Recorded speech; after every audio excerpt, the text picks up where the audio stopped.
Hello my dear friends, you're on the Military Summary channel, and today we will discuss the situation in Ukraine on the 27th of January of 2023. Today we have some updates, so let's start. First we're going to start with Kherson area, with this district. As you know, if you remember, the Russians left the Kherson bank of the river, the Ukrainian one, and they tried to establish their position along the river, this bank of the river. And since that moment, there were just artillery duels between armies, and the Russians continued their artillery duels. And as a result of the previous 24 hours, the Ukrainian lost at least 2 artillery systems in this area. The Ukrainian lost another M777 artillery system, another Grad artillery system, and one ammo depot in this area. The Ukrainians, as you can see, decided to move back artillery system on this bank of the river, and their main goal and their main purpose they did this is to support their marine squads that try to cross Dnipro River and to establish bridgehead on the Russian side of Dnipro River. Now let's move to Zaporizhzhia area. There are no changes on the ground, there are no results of artillery duels in this area. As you can see, the front line is stable. The Russians stopped any offensive operation in direction of Orekhov, in direction of Gulay-Pole, in direction of Kamyansk. The Ukrainians moved some reserve to these positions, and for now this front line is stable. When talking about Vuhledar, as you can see, there are a lot of icons in this area, and to tell the truth, there are very heavy clashes around inside Vuhledar. As you can see, the Russian sources map has been updated. Now they show a small square on the northwest of Mykolaiv, that this small position is under Russian control. All these brushes is completely trenched. There are a lot of trenches, fortification, maybe some underground facilities, underground fortifications, and the Russians now in this area of Vuhledar. This is a small residential area with small buildings and so on. Furthermore, the Russians try to attack Vuhledar also from the southwest in this area. And when talking about Vuhledar, it is fourth day. And today is the fourth day that the Russians are trying to establish control over this town. And when talking about Vuhledar, when talking about timings, time works in Ukrainian favor. When talking about the Ukrainian forces, we know that the main forces that located in this area are 72nd Mechanized Brigade, 68th Jaeger Brigade, this one, and 108th Defense Brigade. And these 3 brigades involved in Vuhledar defense operation. Today we received some updates from this area, so let's update according to the Russian sources, according to the Russian information we have. And when talking about Vuhledar, the Russians established control over the next blocks in Vuhledar. This one. The Russians controls, let's call it the east-north part of Vuhledar. And of course, Mykolaiv itself and the towns to the east like Solotka and so on. So this is the territory that under Russian control. The Russians try to attack Vuhledar from the west, from the east, but it's like the first day in a row, but the Russians still haven't entered the central part of Vuhledar, the most important one. Let's zoom Vuhledar. As you can see even from this perspective, you can see the structure of Vuhledar, and the most important part is the central one. There are 3 blocks in this area. North one, east one, and the south one. These 3 blocks, there is like residential area with very big buildings, and as you can see, the Russians still haven't entered this town. The Russians control the south part. This is some industrial zone. It's like it's a hospital on the south. It's just one building, and I believe this is the only that the Russians managed to establish control over. And when talking about the east part, there is another industrial zone, very small buildings, and some residential garages on the north that the locals from Vuhledar were using to hold their cars or something like this. And when talking about Vuhledar, maybe you saw there was a lot of video showing that the Russians attacking using the flamethrower systems, artillery system, and mainly the Russians were attacking the north part, the residential area on the north, this one. And the thing is that the Ukrainians still have possibilities to support and supply Vuhledar. When talking about the Ukrainian part, the main positions the Ukrainians have on the south, or not in the south, but in the coal mine number 1. It's South Ukraine, South Donbass coal mine, this one. And when talking about this map, I'm talking about this position. These are the Ukrainian main positions, and using this road, the Ukrainians were using to supply and support Vuhledar. But by the fact that the Russians established control over this area, we understand that this road is no longer exist. This support road is no longer exist for the Ukrainians. Another Ukrainian positions are located on the north. This one, right on the south of town like Bagayavlenka, Vadyane, and this railroad station, and using this bridgehead, the Ukrainians supply and support their forces that located in Vuhledar. So this is the reason why the Russians try to attack exactly the north part, and usually and sometimes they attack without even targeting. They just know that Ukrainians use these roads, and they're trying to cut and encircle or establish, let's say, tactical encirclement of Ukrainian forces who's located in the central part of Vuhledar, inside of these 3 blocks. When talking about situation on the ground, as I understand, the Russians these days are trying to attack to the north, in direction of the school number 3, this one, this school, and the Russians want to establish control over this area.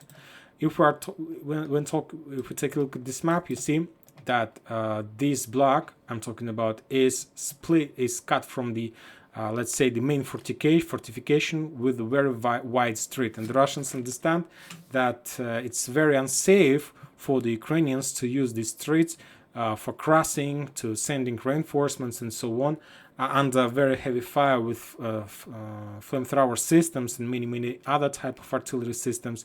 So and the Russians understand that if we are talking about this small fortification island is completely cut from the mainland, from the central part, and the Russians understand that this is the only area that they're able to take. And also, you need to understand that the Russians are not planning to storm Vuhledar. This is suicide operation. They couldn't enter this fortification, this central part, for the previous 4 days, and they won't be able to do this in the future. The only thing that the Russians are able to do is to encircle and to cut the north supply roads in direction of Vuhledar. And to do this, first of all, the Russians need to take the control over this area, and after that they will be able to establish fire control over the north support and supply roads. So the Russians need to cut these roads. As soon as they do this, we can start counting days before Vuhledar falls. But you need to understand that when talking about this area, time works in Ukrainian favor, because the Ukrainians are moving more and more reserves to this area. Some Western sources are saying that Ukrainians, for these purposes, were forced to move reserves even from Bakhmut and Artyomovsk. So you need to understand the value of this town, the value of these fortifications, and the Russians are under very heavy fire. I believe that the Russians have very big losses. The Russians, as you can see, they control just the residential area with very small buildings. They don't control this even part, and the Ukrainians are able to attack the Russians from the windows of every single building using some kind of pods and so on, using artillery, using sniper rifles and so on. So I'm not sure how long this operation is going to take, but I believe that we will see a number of counteroffensive operations from the Ukrainian side. The Ukrainians will try to push the Russians from this residential area, and they're doing this right now, exactly right now. And the Ukrainians, if they're able to restore the supply roads, if they're able to push the Russians from this residential area, believe me, the Russians will be forced to step back, and they won't be able to take Vuhledar at all. So this residential area is very important. And the most important, whether the Russians are able to, during this short period of time, being under very heavy fire, because Ukrainians continue attacking this area as well, whether they are able to create their own trenches, fortifications, and to build some kind of small, at least underground, I don't know, facilities, underground fortification, just to have possibilities to hold this ground. If they can do this, we can say that sooner or later Vuhledar will fall, because we know that the Russians have better supply, better artillery system, much more shells, a number of shells, and so on. So this is about Vuhledar. And when talking about other front lines, other towns in this area, the Russians were attacking the Ukrainians' position, the town by the name of Prichistovka. And when talking about this area, 108th Defense Brigade is located there. When talking about Vuhledar, the 72nd Brigade is the main force that's located in this town, 72nd Mechanized Brigade. So the Ukrainian lost around 65 soldiers, 6 armored vehicles in this area, 1 artillery system howitzer, D-20, 2 raiders in this area, and even the Ukrainians lost another aircraft in this area. Furthermore, when talking about this area, the Russians tried to develop their bridgehead on the west, trying to increase the ground under their control. And of course, the Russians established control over some landfill, over the hill in this area. This is one of the most important hills in this area, and now from this area the Russians are able to see even Vodyane.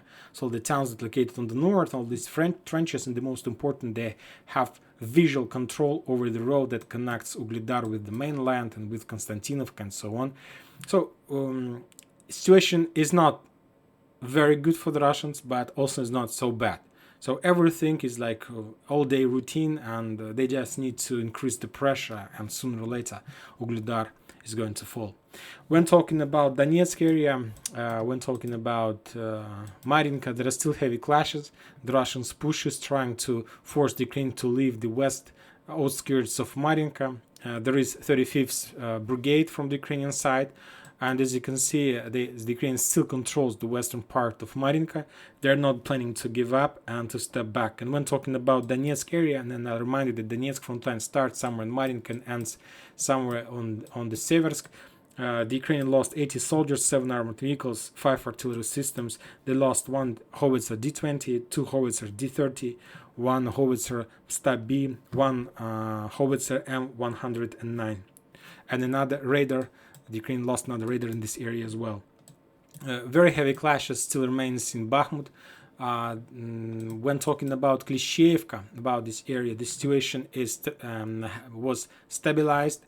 The Russians didn't make any attempt of counter-offensive or offensive operation in direction of Ivanovska. Maybe they're doing some kind of regrouping, or they're trying, or maybe the Russians in Klishchiivka are waiting when the Russians on the north are going to complete their mission in Krasnogor and Paraskovivka. There are very heavy clashes on this area, and the Ukrainians are moving more and more reserves in direction of Paraskovivka. This is the vital area for them, and if Ukrainians loses Paraskovivka, we can say that we can start talking about operational operational encirclement of Bakhmut. All roads will be under fire control. This is going to be another penetration, and then the Russians will be able to start movement in direction of Slaviansk. So for now, Paraskovivka and Vuhledar are two the most important places on the Ukrainian front line. Krasnogora is going to fall anyway. This town, or this block of Artyomovsk, Bakhmut, is located on the Russian side. Furthermore, as you can see, the western source map has been updated, so it's not a difficult thing to take this town. It is much more difficult to establish control over Paraskovivka, because this area is protected at least by 3 barriers like railroad barrier, the river Bakhmut, and the road M03. So it's very difficult to get there. You need to cross a lot of roads, a lot of barriers, and all the time you're crossing something like this, you are like under fire, under visual control, and of course which brings more losses from the Russian side. But anyway, I believe that the Russians are able to take this town, because there are very experienced forces storming this area, Wagner's. So just we need to wait a little bit. When talking about the north of this area, the Russians are moving in direction of Veselaya, Razdolovka, and they started storming Nikolaevka. But for now, there are no progress, no updates, so let's wait a little bit. When talking about Liman area, we can say that this is the only area these days where Ukrainians are attacking in direction of Kreminna. They collected a lot of forces, but the Russians for now they hold this position. They are still able to repulse Ukrainian attacks. During the previous 24 hours, the Ukrainian lost 40 soldiers, 6 armored vehicles, and as a result of effective artillery duels, the Ukrainian lost another howitzer D-20 and another howitzer M777. When talking about Kupyansk front line, there is the same picture as we saw yesterday. The day before yesterday, the Ukrainians tried to accumulate their forces near Peshchane, Stelimakhovka. They tried to push the Russians in the area of Kuzyumovka, Novoselovska. There is mainly the Ukrainians uses their 92nd and 95th brigades in this area and 103rd brigade of territorial defense. When talking about the Kupyansk front line, the Ukrainians are holding their 14th brigade in Sinkovka, and the Russians, I believe that they're checking their defense line of this brigade, trying to attack, or there are very heavy clashes in Liman Pervy. This town is in the gray zone. It's some kind of battlefield, area battle between the Russian forces and the Ukrainian forces, but also without any progress on the ground. So as you can see, for now there is no progress on the ground. There are very heavy clashes around Bakhmut, around the north part of this Bakhmut, and also the Russians pushing in the area of Vuhledar, but I believe that there are still 2 or maybe 3 days the Ukrainians have, and after that, if they are not able to push the Russians back, they will be forced to step back from Vuhledar. But I'm not saying that, I'm not sure for 100% that the Russians are able to take Vuhledar as well.